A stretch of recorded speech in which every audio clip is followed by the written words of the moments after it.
à monter une vidéo pour au final presque pas de vues?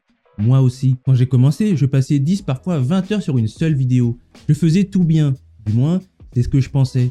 Et puis, après l'avoir publié, je me prenais une claque comme pas possible. Mais j'ai continué et j'ai posté plus de 500 vidéos. Certaines ont fait 100 vues, d'autres ont fait des millions de vues. Ce que j'ai fini par comprendre, c'est simple. Ce n'est pas le temps que tu passes à faire une vidéo qui décide de son succès, c'est à quel point elle plaît à une audience. Mais j'ai bossé comme un fou. Pourquoi personne ne regarde? C'est une réaction humaine. Tu t'es donné à fond, tu t'es couché tard, tu as tout retouché 12 fois. Tout ça pour au final une vidéo qui dort dans un coin d'internet. Mais laisse-moi te dire un truc difficile à entendre, mais qui doit te libérer. YouTube ne récompense pas la quantité d'efforts. YouTube récompense l'impact de la vidéo chez une audience. Tu peux passer 20 heures sur une vidéo mal pensée et elle floppera. Ou tu peux passer 1 heure sur une idée brillante, bien présentée et elle explosera. Si ça n'a pas cliqué davantage ou si les gens sont partis trop vite, alors c'est que tu ne leur as pas donné une bonne raison de rester.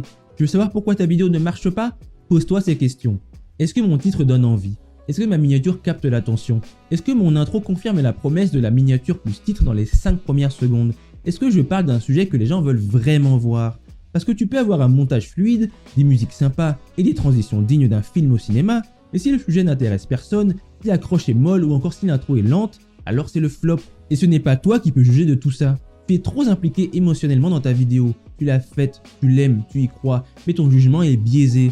Ce qu'il te faut, c'est des avis honnêtes. Pas celui d'un pote qui veut te faire plaisir, pas celui d'un autre créateur qui débute comme toi, mais des spectateurs lambda dans ton audience, des créateurs expérimentés si tu peux les contacter, ou, si tu es tout seul, attends quelques heures puis mets ta miniature et ton titre face à d'autres vidéos sur YouTube et compare sans te mentir à toi-même. Aussi, arrête de croire que YouTube est injuste. Si tes vidéos ne sont pas attractives, pas assez claires et pas assez efficaces, ce n'est pas grave. Au contraire, c'est une super nouvelle, parce que tout ça, ça s'apprend.